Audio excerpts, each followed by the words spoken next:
This is going to sound strange. The only creative thing I did other than martial arts was painting. And now as an adult, I pretty much write books. While I was doing jiu-jitsu actively, I also self-taught myself guitar.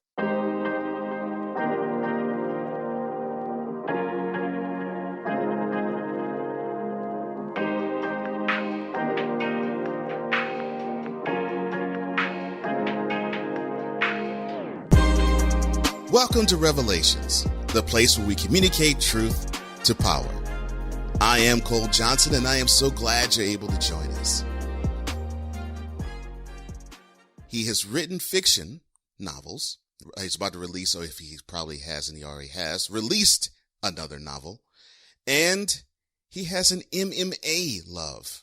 Ladies and gentlemen, the author of The Cabal and an MMA specialist, a podcaster to boot, Marc J. Ritorto. Marc is his name, and this is his revelation. Hi,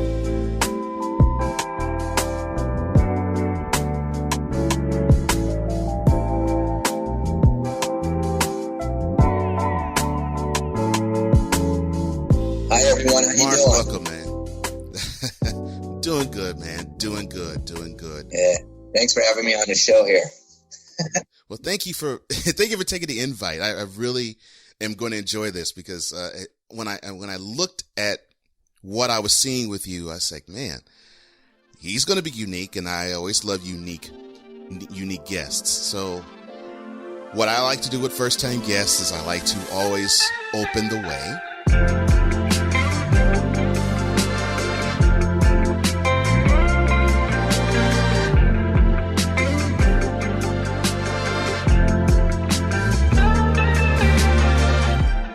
How I'm going to open the way here is you being the novelist and also having an MMA background. I want to know how those two loves were shaped and formed. And normally that happens in childhood and adolescence and in college years. So how was Marc in the, formative years? Okay. Well, to give everybody out there a little bit of a background, I've always been infatuated with the martial arts since the age of 7. It stemmed from my father being a black belt in karate. Most people, I was a Bruce Lee fanatic, but he wasn't my first influence. My father took me to a martial arts demonstration when I was 7. And I fell in love with it ever since then. And then a few years later, my parents were very overprotective. They were like, "Oh, we don't want you to get hurt, blah, blah, blah." But eventually they saw a need for me to actually learn martial arts because I was bullied a lot when I was a kid. So I started formal martial arts training at the age of 14, very long time ago. And then as the years went on, I started out with traditional martial arts, and then I got involved with a martial art called Brazilian Jiu-Jitsu, which didn't become popular till about, I think it was 1993 when UFC 1 came out. So I actually got into it probably a few months before because my karate instructor at the time was pretty much always well ahead of his time. He incorporated a lot of different martial arts. He was a kickboxer himself. He fought in the Professional Kickboxing Association. His name was Ray Martin. He had a 5th degree in Taekwondo, and he was a 2nd degree in Ishiru, and he was a brown belt in Judo. And at the time, he was also a blue belt in Brazilian Jiu-Jitsu. Then as years went on, I got married. I still had a love and passion for the martial arts. I actually competed in a lot of jiu-jitsu competitions. Then I got hurt around the time I had my first child. I was probably like 30, 32. So then I had to take like a 6-year layoff, and I didn't get back into it till I was 41, about 40 or 41. So it was about like a good 6-8 year break. And then I started competing again. and I actually started doing actually a lot better as I got older than when I was younger. I'm a 2-time silver medalist at the NAGA Worlds, North American Grappling Association's World Championships. I've also gotten a silver medal in the Abu Dhabi Pro Jiu-Jitsu tournament as a blue belt. I've placed a few times in purple belt. And then I recently got injured really bad last October. I had my thumb smashed backwards, and I also have chronic arthritis in my left foot and very bad tendonitis in my legs. So I figured, all right, let me take a rest because of my hand. If it was just a hand, I would have kept going, just waited 8 weeks and kept going, but my legs were really bad. So at the time, around that time, my daughter, Christina Ritorto, was very heavily into writing. And at the time, she was like, I'm seeing her writing a book. I'm like, what are you doing? She's like, I'm writing a book. I'm like, how would you like to publish the book? She's like, I can do that? And I'm like, yeah, I'll help you publish the book. So she published her first book called I Am a Survivor last year. And after I helped her publish her book, I went through that process. I'm like, you know what? I went through my laptop, and I remembered, because I remembered I had a manuscript that I started before my first kid was even born. So I'm like, you know what? Let me finish the story. And it was eventually became The Cabal Saga Begins. And originally it started out as I wanted it to be a martial arts themed book, primarily focused, because that, also, my love for the martial arts. But at that time, between when I started writing that book, a friend of mine was sick. He's still sick. He's suffering from cancer. And I'm like, you know what? Let me still keep the martial arts character, but I want the book to be more about, in the book, the character's trying to solve a crime. But for me, it was more like, trying to understand what my friend was going through. And it's an action-based thriller suspense novel. So there's a lot of different characters in it. But one of the main characters, John Esposito, he's the one where he's suffering because his best friend died. So I kind of related to that story. And then the other characters were different spin-offs of my personality. There's a Japanese character called Ryu Tanaka. He's a ninja master. Then there's also Marc J, who's an FBI agent. And there's also 2 women involved. One is the sister of the murder victim, who just happened to be a senator. And then there's another character. Well, her name is Rachel. Then there's another character called Laura. And then obviously these 2 gentlemen, they work together trying to solve the case along with these women. And during the case of their investigation, they discover that the senator's death was contributed to the secret society, which they soon discover being called the Cabal. And in addition to that, the Cabal is trying to execute a plan for an international terrorist attack. And John and Marc J and Laura and Rachel and Rue, they work together to stop them. So in essence, John is part of me understanding the death of, the suffering of my friend. Ryu Tanaka is me being a martial arts fanatic, but in the book, he's an ex-assassin trying to do good. Then you have Marc J, who's the FBI agent, who is kind of the newer version of me, where Ryu Tanaka is more traditional martial artist. Delfino is more like a modern day martial artist. He's an MMA. He was in the military. He did a little MMA. Even John, he's an amateur, but he had amateur boxing experience. So all the men in the story have some type of martial arts background.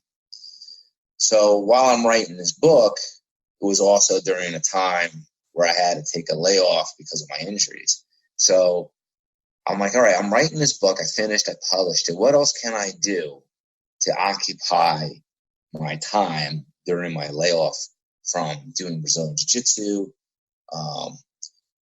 For anybody listening out there, people who do particularly Brazilian Jiu-Jitsu, they're really obsessed with it. It's not like any other martial artist. Like I've done Taekwondo, I've done boxing, I've done Thai boxing. I've done pretty much almost every single martial art you can think of for some extended period of time.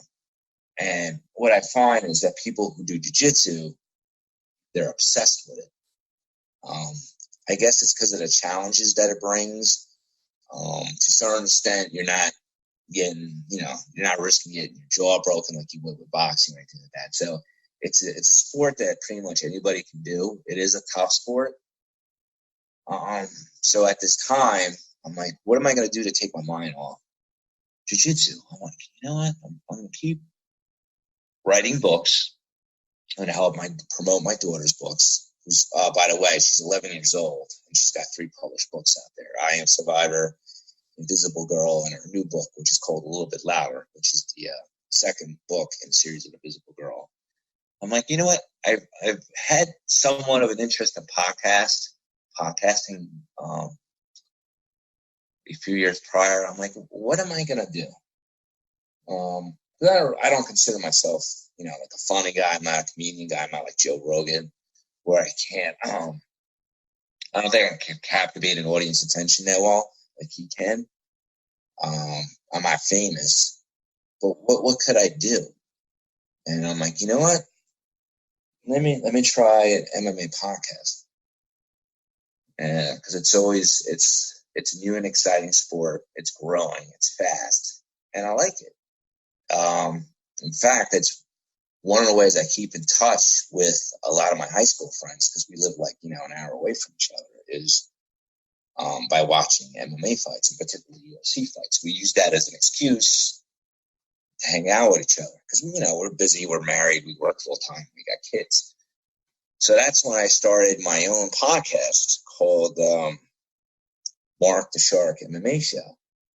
And, I interview a lot of MMA fighters, both amateur and professional, as well as health specialists. Some of them are, dietitians, nutritionists, personal trainers. I even interviewed a sports psychologist. And, I love it. And it gives me an avenue to also promote myself as a brand for my book. So that's what I've been doing. So, I do it. I put out episodes weekly, usually either on a Friday or a Sunday, depending on what's going on in the MMA world.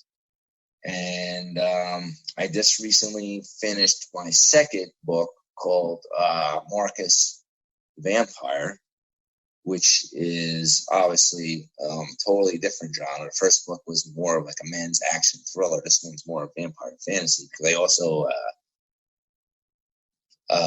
have a thing where I like watching vampire movies and vampire television shows. I kind of find that interesting. And in this book, I took a unique perspective.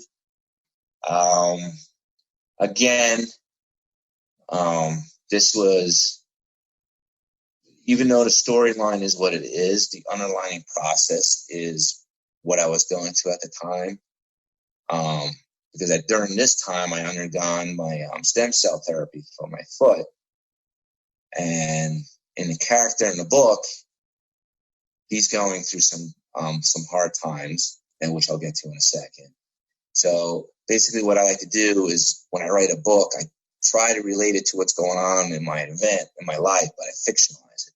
So in this particular case, I was undergoing foot therapy and stem cell therapy, and still wondering whether I'll ever be able to go back into jiu-jitsu ever again.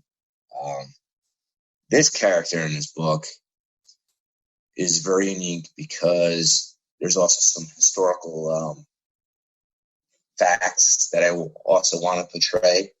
So for me, the changes was me losing my jiu-jitsu. In this case, this gentleman's change was dealing with the loss of his wife and becoming a vampire and protecting his child. But the premise of the story is that the character takes place during World War II. And like I said, there's a lot of historical characteristics to it. During that time, as everyone well knows, if they know their history, during World War II, Hitler was trying to take over the world, and he imprisoned a lot of people, particularly of Jewish descent. But what very few people know is that he also imprisoned gypsies. So I kind of knew that from my research, and I'm like, gypsies. I kind of thought it was kind of ironic because gypsies are also featured in all like occult films and, you know, monster films, whether that's through vampires or werewolves. And I'm like, you know, this ties in good. So I can raise people's awareness to what was going on during World War II in these concentration camps with these group of people. We know them as gypsies, but they call themselves Romanis. So I'm like, this is great. I get to give a little history lesson, while at the same time, fulfill one of my book ideas, which was writing about a vampire, and it meshes well because gypsies are always featured in that type of genre. So during the character's life, he gets captured. He sees I don't want to go into too many details. He sees something. He loses his wife because of the concentration camp. But due to magic and some science, mostly the magic from his grandmother, who just happens to be a witch, he's saved. And as a consequence of, like, when he actually does get killed, he gets turned into a vampire. But now he's faced with the consequence of protecting his daughter, who, other than him, is the lone survivor from his family. And he no longer just has to deal with Nazis. He's also got to deal with the characters of what I called the Dark World. In fact, the name of the book is called Marcus the Vampire, and it's part of the Dark World series. So not only does he have to worry about protecting his daughter from Nazis now that are hunting him down, but he's also got to deal with different elements of the Dark World, meaning other vampires, other werewolves, and so forth, and other witches. So, you know, he's got a lot to deal with, and that's pretty much the premise of the story. And that's pretty much it. That's me in a nutshell, you know.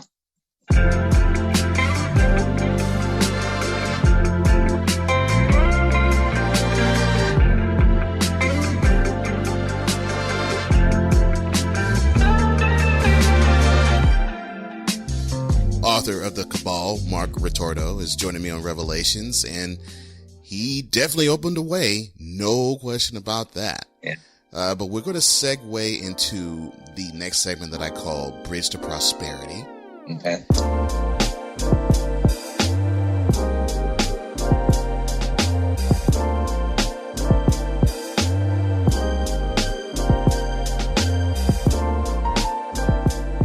And this question is what I have for you now.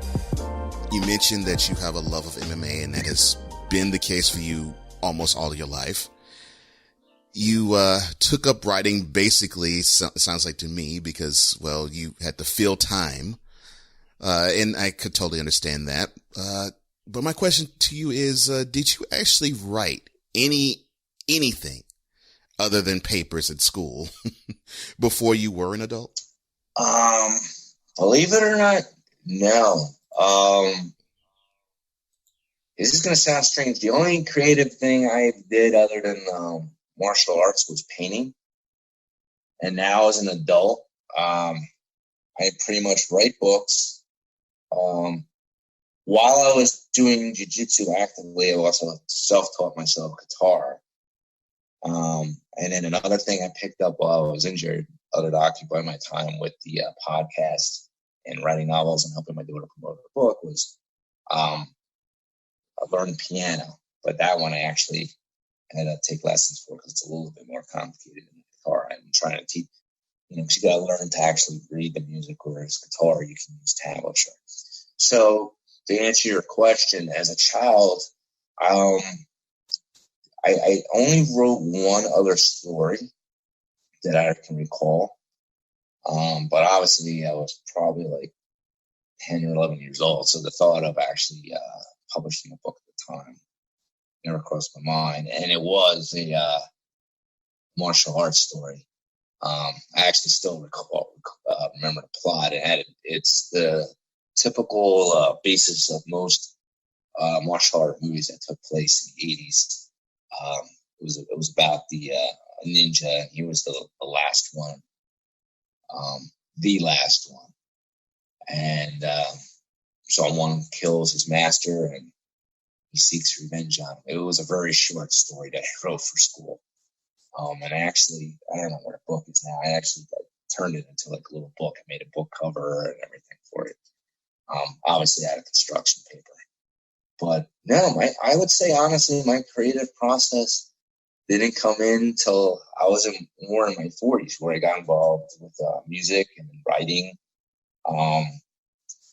And now, as I'm writing these books, I have all these other ideas, like for instance with the Cabal. I'm actually going to start writing a sequel to that one, because I wrote that one with the intention of each character being able to survive on its own. Meaning that, yes, I can bring back the whole team where they fight the Cabal again, or I can go another way and write a book based on each character. I mean, I could write one on the FBI agent, one on Rue Tanaka, the ninja guy, and Mark, and John Esposito, the detective. Because I wanted it, I wrote it with the intention of being a series. Kind of like, I don't want to sound corny, kind of like what Stan Lee does. If you follow comics at all, like what he does with the, which in my opinion, I think he's the best storyteller. If you watch all the movies that came into fruition recently with the Avengers of Captain America, he always ties one piece to another series. Like whether it's the Avengers series, he ties it to something that happened in Captain America or something that happened with Doctor Strange. There's always some correlation between the characters. And I don't know if too many people know, those movies, they're modern, yes, but they were actually based on comic books that were written like years ago. So I actually find that fascinating. So that's what I'm trying to do with my book, The Cabal, where each one can be spin off into their own series and have their own adventures, their own stories to tell. And obviously, the stories that get told would be, partially based on me, just like I'm doing now with with my vampire book as well. I'm planning that to be a trilogy. And then each book in a series is going to correlate based on what's going on with the main character and his friend and his daughter throughout their journey. And just to give everybody a heads up, the characters in the book, primarily the names of the characters in the book, they're all real. You may not know who they are in my life, but they are real. So my interactions with them I've had in my book at one point at a time. So I find that interesting. Yeah. Yeah, I do too. I do too. Wow.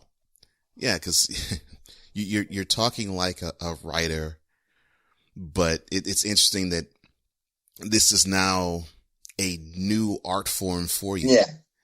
And I get, and I also get how MMA can be an art form in itself. I could totally get that too. Mm-hmm. and it can be creative. I mean, any sporting endeavor can be creative. So I get how that can be channeled. And of course, you naturally channeled your love of MMA with writing. Yep. I totally get that. Totally see that. Totally do see that. You mentioned musician, and I'm a music enthusiast. So you play any instruments, or do you sing? I play guitar and piano. I'm still not that great with piano. I'm better with guitar. Mm-hmm. I love 80s music. I actually like all music. Okay. But I would say most of the music I love, I grew up listening to Motown. I love Michael Jackson. I was a big Michael Jackson fan growing up. And I love what they call 80s hair metal. And I actually got more into that I guess, because there's more guitar in it. And I love classic hard rock, like Led Zeppelin, the Rolling Stones. But I do love 80s hair metal music, like Rat, Dokken, and all that. But what I also liked about the piano is because not every type of music sounds good on guitar. With the piano, you can play more pop tunes. You can play Beatles music. You can play Motown music. But I would say my primary instrument right now is that I'm really good at is guitar. I'm actually jamming with a friend this afternoon. He plays bass. I play guitar. I don't sing. My voice is horrible, but I do like to play. I'm sitting in a room now with 5 electric guitars and then 1 acoustic. And then I got my keyboard in the other room. So yeah, but like I said, it's just weird. You would think most people that would have been like, I did play guitar a little bit when I was a kid, but I just found it frustrating. But when I picked it up as an adult, I guess it's because you're more mature. You can teach yourself things and you appreciate things more. I actually wish now that I actually stuck with it, because it would be a lot better than it was now. So anybody who's out there who has kids and your kids thinking of quitting the music instrument, tell them no, because they're going to regret it later. Because later in life, you're busy with work and family, and you can't dedicate that much time to it. Like for me, I only carve out, like, I do like 30 minutes of guitar and 30 minutes of keyboard every day. And that's like the most I could do, which limits my growth as a musician. There's only yes, it's better than nothing, but it'd be really good, like anything else, whether it's sports or artwork or whatever.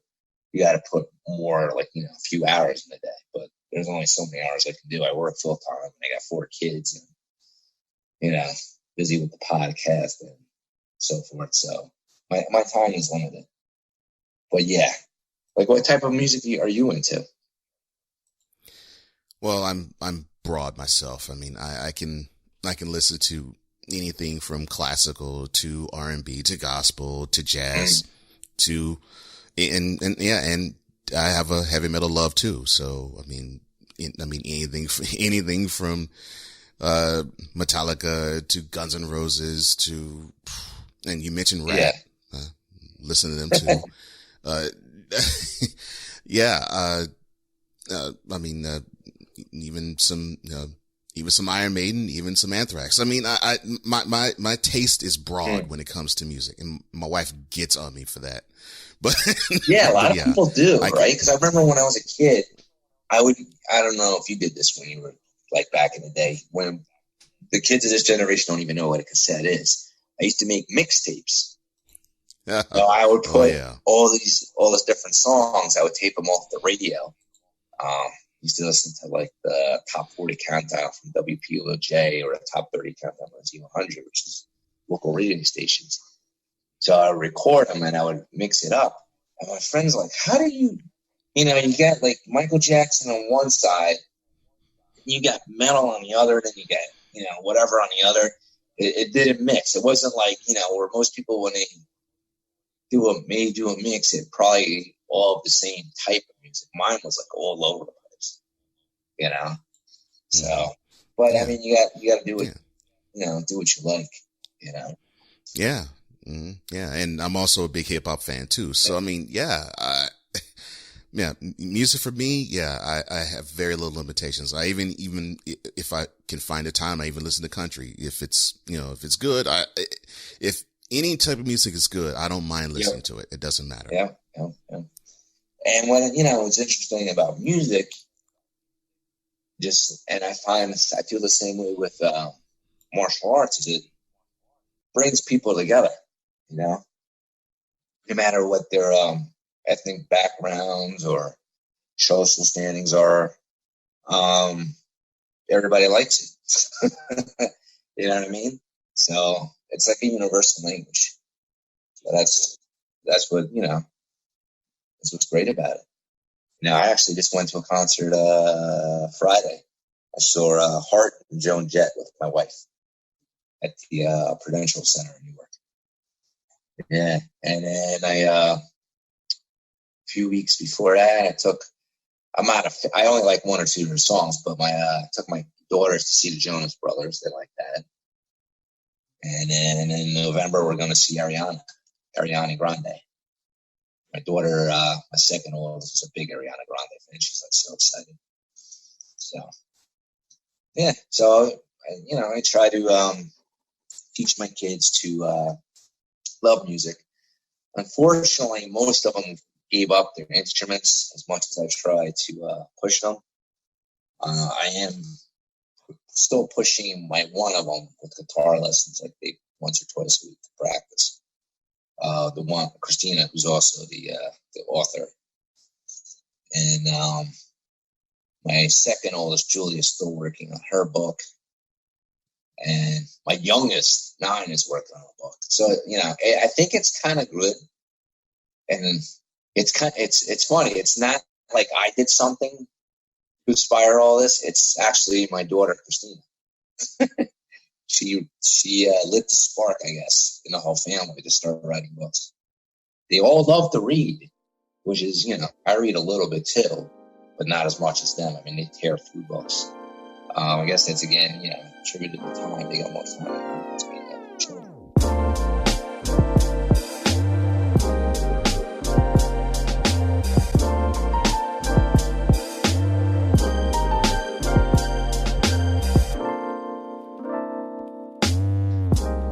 The host of Mark the Shark MMA show, Marc Ritorto, is joining me on Revelations.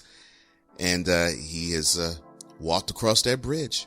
And now we're going to get more into what's behind the purpose of what he does and who he is.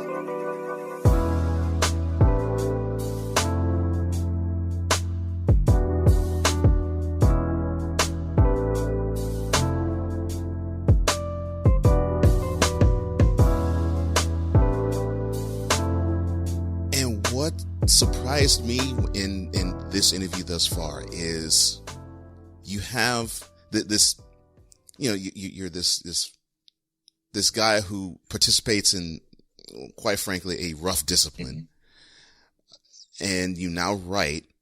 And one of the things that captures your fancy is vampire fantasy. So why do they interest you so much? This is going to, you know what it is? The way they constructed, they revamped, pardon the pun, how vampire characters are portrayed in the last like 10 years or somewhat years is a lot different than they did when I was a kid. In fact, I used to be scared of any type of vampire movies. When I was a kid, my father used to scare the shit out of me. He used to watch all these monster movies back in the day with Christopher Lee and Bela Lugosi. I forget the guy's name. The old ones, the ones that were like in black and white in the 60s, those were like scarier than the ones they do now, because they had the element of surprise, like if someone jumped at you from behind. But now it's changed. They've given the characters more depth. And in some cases, they've given them more of like a superhero role. For instance, like, again, attributing to Marvel Comics, I don't know if Stanley created it, but Blade, I don't know if you recall the movie with Wesley Snipes, but he's a half-breed vampire who also happens to be a martial artist, both in real life and in the movie. And he fights the vampires in general because, they feed on humans. And then you also have The Underworld, which is another series of movies where they deal with vampires and their lifelong battle with werewolves. So they kind of gave them, I would say there's a heroine in that movie role, but there's also bad vampires, and there's good werewolves and werewolves. They've given the characters more depth. And then they also try to humanize them more, where they even, like with Vampire Diaries or Twilight, though I'm not really a big fan of the Twilight, more Vampire Diaries, although I love Vampire Diaries, by the way, where they, even have relationships with humans. Why, I don't know, they do that, but I guess it sells. So, I don't know, I guess it's the mysteriousness of the vampire characteristics, age, right? They got super speed and powers, depending on which characters you follow in the vampire genre, whether it's Anne Rice, where the characters can burst people into flames, or or like in Vampire Diaries, where they just can wipe people's memories and so forth, and you go to the Underworld series where the more ancient ones are more powerful than modern ones. And I think why like me and other people like that genre is because of the aspiration of never being able to get old and always staying young and looking great. But I think the people who write the stories, they actually do a better job, as well as the film production crew and screenwriters. I think they actually do a better job of what they did with the characters back then. Because back then it was just like to scare people, and nowadays I think they're trying to what they do with a lot of other genres now is they try to humanize the characters, make them more likable, and it's just always that like fantasy that you can live forever, never die, never get old, never get sick. Obviously, my character in my book, Marcus, he is always going to have those characters, but unlike the characters of like Vampire Diaries or Twilight, it's a little bit more of the Anne Rice characters, where the vampires also have other powers. They're more powerful. They can burn people with just their minds. They got telekinesis. They got the gift of flight, mind control, even shape-shifting, which was the character of like the older vampires of Dracula and so forth. So I think that's pretty much it. I think I just like the way they redid the character of that particular genre. It's more mysterious, it's cool, it's suave, and in some cases they turn them into heroes. Like with Wesley Snipes. Even in some cases, the characters of Vampire Diaries. The two brothers are always protecting the main character, Lena, on the show from other members of the Vampire Society, or even the Werewolf or the Witch Society. So yeah, I think that's probably why I like it. I just like the mysteriousness of it, and when you think about it now, right, that whole horror genre is pretty much gone. I don't, they, except for slasher films, they don't really, was it Friday the 13th or Jason? Seems like that whole genre's gone. So they had to change something. And, the people from Hollywood, and I think they did a good job. Yeah. I do like that aspect of being like the, I don't know why I have the Rod Stewart song Forever Young playing in my head, but yeah, it's sort of the feel that I get when I see, vampires. I guess it does touch it to the side of all of us to remain youthful and the optimism that we all have, I think, and we all think when it comes to our youth, that, there's definitely no physical limitations supposedly that we have when we're young. And we seem to, not suffer from the heartbreak that we normally suffer from when we become adults. And, we're not as skeptical or cynical of the world when we're younger. So I think there's a lot of those elements that play into vampires. And I never thought of it until you mentioned that. Yeah. Yeah. They like, I don't know if have you ever watched like Vampire Diaries and On the World or Interview with a Vampire or, Dracula Story Untold, which is the last one that you put out. Or Blade. Yeah. I mean, they changed it up so much, compared to what they used to do with horror movies. But what I find, they're trying, I think, what's the name of that movie? I don't know if it's Warner Pictures. They were actually trying to bring back that whole, I forget they call it, that whole series. Did you see Tom Cruise's movie, The Mummy? Okay. Yeah, well, I don't know if too many people know The Mummy was actually written by Anne Rice, who wrote Interview with a Vampire. So if you watch that movie, like there's a scene in there where they hint at different characters, like the vampire teeth were in the jar. The guy in there was Jekyll and Hyde, Dr. Jekyll and Mr. Hyde.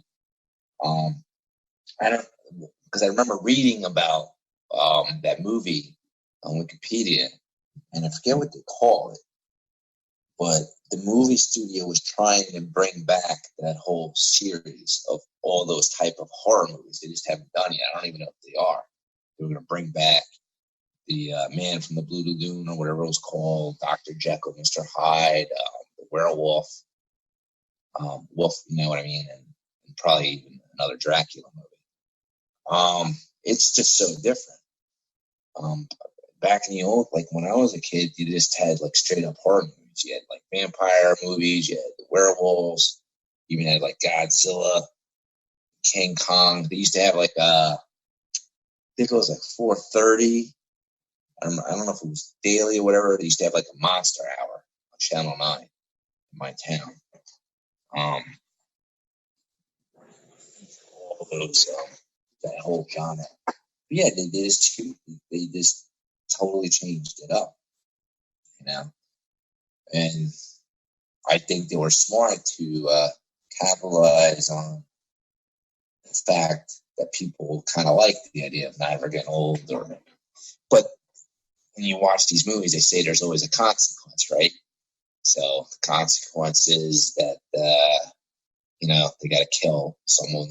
Some of the characters feel guilty about it, and then they always got to see their loved ones die while they're still young. But I guess that teaches you whatever, what life teaches you, right? Whatever course of action you have, there's always something. You can't have everything, like if you're very successful in your job and you make, a couple $100,000 a year, chances are you're in a job where you're not having quality family time with your kids. So you're missing out on their childhood, Whereas if you're, making a decent living, let's say as a school teacher, you get to spend more time with your kids, but you're not making millions, you're not driving around forever.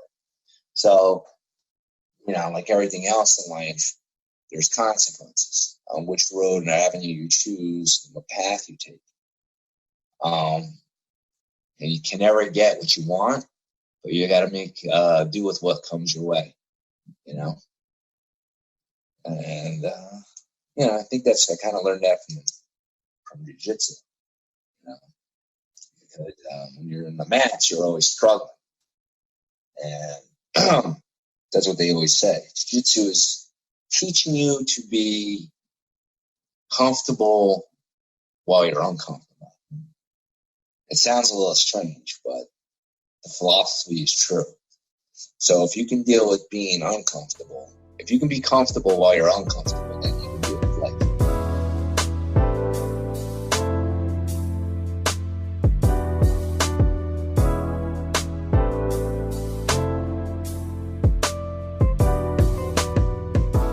Podcaster, MMA fighter, and author Marc Ritorto is this week's guest on Revelations. And man, you're dropping some nuggets here. I'm loving it. So we're going to segue into the next segment. It's called Bring to Light.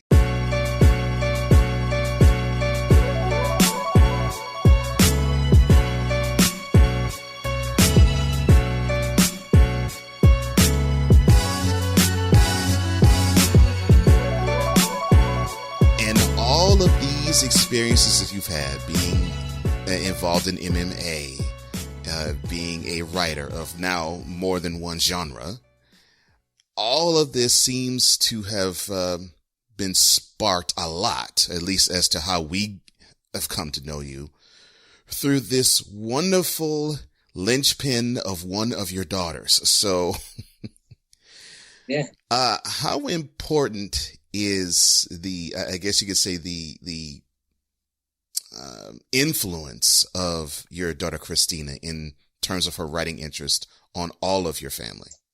Well, I don't think if she never published her first book, I don't think any of us would, because like I said, I did too. My second oldest, and keep in mind, she just turned 11 not too long ago. She published 2 books by the time of 10, which are also an audiobook format, and she just published her 3rd one. My second oldest probably would have never thought of it. My youngest 9-year-old probably would have never thought of it. I definitely would have probably never thought of it. I just think at the time when I just saw her interest in writing, because like my oldest even writes too, but she doesn't like to publish it. Like I forget the name of the site. She puts it on this website, and I can't think of the name of it.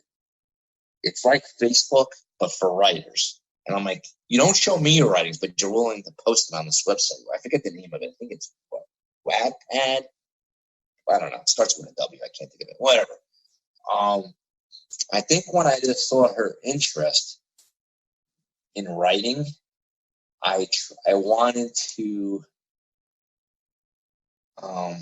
encourage her art form, but at the same time bond with her. Because what I usually try to do, because I got 4 kids and we're all busy, but I try to bond with them in different ways, And I think in this case, it worked out, because now everybody is looking to join the Ritorto Family Books organization that I guess we so-called claim it to be. I just used it. I mean, I think it was good for me too, because whatever emotions I had and frustrations, I could just put it down on paper, and I kind of like it. It is frustrating, trying to promote it all the time, but that's the part she doesn't like. She doesn't like promoting it. I kind of push her in that. In fact, we're doing a book signing this Tuesday, at a library in New Jersey, Washington Township Library at 144 Woodfield Road, Washington, New Jersey at zips 07676. We'll be there from 6:30 to 8 p.m. tomorrow, signing books, and we'll also be selling the paperback versions of our newest book and the one before. So for me, it would be both my books, like Cabal and Marc J. So those will be Invisible Girl and a little bit louder. But getting back to your point, yeah, she was the greatest influence, I guess. She influenced. I don't know if she's aware of it, but she does. But each one of my kids, they all are creative in their own way. My oldest two they write, but they also like to draw. They're better than me, I'll tell you that. I mean, I painted when I was younger, but I can't. They draw people. I can't draw people for anything. And the same thing with the younger one. She likes to write, and I think I like to use it as a bonding experience. So, when they get older, they can say, "Hey, what did you do with your dad?" Most kids just, they go to a football game with their dad or whatever. I think this will bring everybody a little bit closer because they're learning how to express themselves and work their mind and tell stories. And then they're also learning the business aspect of it, right? And you got to sell the books. So it teaches them a little bit of responsibility, like how to market yourself, how to, we do podcast interviews every so often, blogging. Sometimes we do, YouTube videos. So they're learning that aspect as well. And I think it's fortunate because they can use those skills if they choose to go out on their own as they turn into adults in whatever business venture they go to.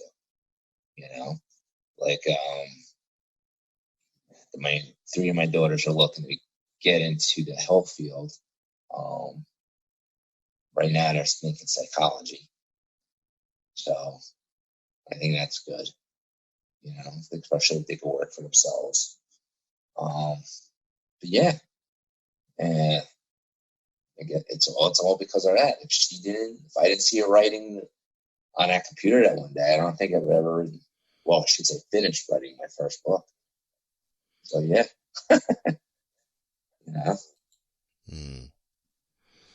Yeah, I can totally understand how that would be one of those hallmark moments for you. It's like, wow, here is something that is so good at sparking me to do something my own self, and that speaks volumes. That really does speak volumes. Yep. What's the saying go? Student becomes the master. In this case, yes. The child has become the parent, I guess. You could have taken it as, well, this is my thing and this is my avenue. You're young. You don't know what you're doing. Forget that. Forget you. No, I love the fact that not only are you encouraging her to create, but you're actually saying you're so good. You encourage me to create something in your lane. And that is really powerful. That's a powerful statement. Yep.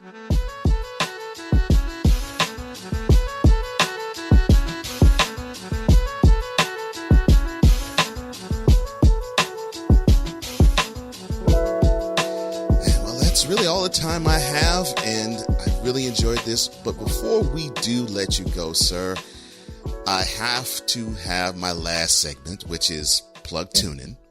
And in lieu and in honor of De La Soul, this is where you get a chance to tell the good people where they can find you. So, Marc, how can the good people find you? For those who are interested in purchasing my books, or my daughter's books, even though they're on sale on Amazon and BarnesandNoble.com, the easiest way, because the links are right off our website, is go to www.ritortofamilybooks.com. That's RITORTO familybooks.com. And right from there, you'll see links to our Facebook page, which is at RitortoFamilyBooks.com. My Instagram is Marc_Ritorto, and it's Marc with a C, not a K. Last name is Ritorto. And then my Twitter handle is MarcBJJFighter.com. And my Facebook page for my podcast, Marc the Shark MMA Show, is just called Marc the Shark MMA Show with a C. The Instagram and the Twitter account's the same. I also have a YouTube channel for my podcast called Marc the Shark MMA Show. And our family author business also has a YouTube channel, but it's just called Marc Ritorto Author. And my website for my podcast is called www.marcthesharkmmashow.com. And both websites have a store where you can buy on the Ritorto Family Book side. You'll see, if you go to the book section, you can see all our books listed there, and you can buy our books. If you want hardcover copies, you can go to the store side and you can get the hardcover copies of our books, which are only available on our website, not anywhere else. But you can also buy mugs, T-shirts, hoodies, hats, and so forth. And the same thing on the Marc the Shark MMA Show. I have a store there where you can get your own Marc the Shark hoodies, Marc the Shark T-shirts. I even have crop shirts for women. Eventually, I'll have a line of sneakers out there. I have the Marc the Shark mug out there. And, I also occasionally stream on Twitch.tv. And the name of that one is Marc the Shark as well. And that's pretty much it. But again, the main website, for my book, you can get my book or my daughter's books, is www.ritortofamilybooks.com. And then the podcast website is www.marcthesharkmmashow.com. You can listen to the podcast on the website, or you can listen to it on iTunes, iHeartRadio. It's even on Pandora, Radio Public, pretty much anywhere. Google, you name it, it's there. And that's pretty much it. Thanks for having me on the show.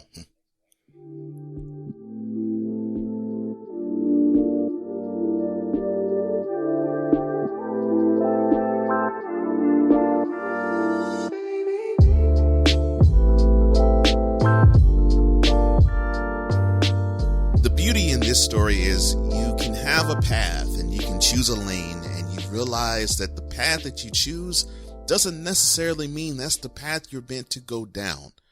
So here we have a guy who is strong in MMA and has these wonderful skills of grappling, but he found a way to bond closer to his family and a couple of his daughters through the art of creativity.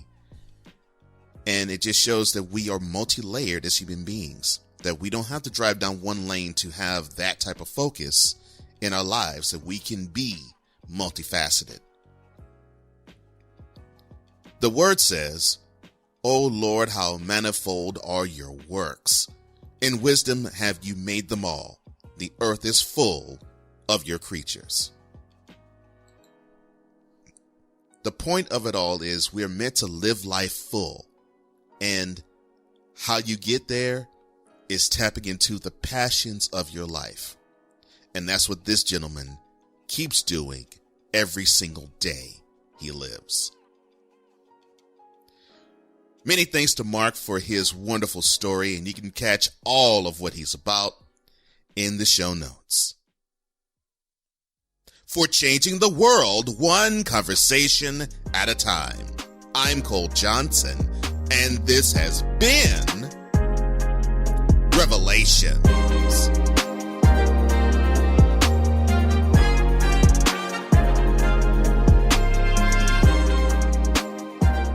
For more on Revelations, go to Pippa, spelled PIPPA.io, and all podcast directories. Music by Lakey Inspire.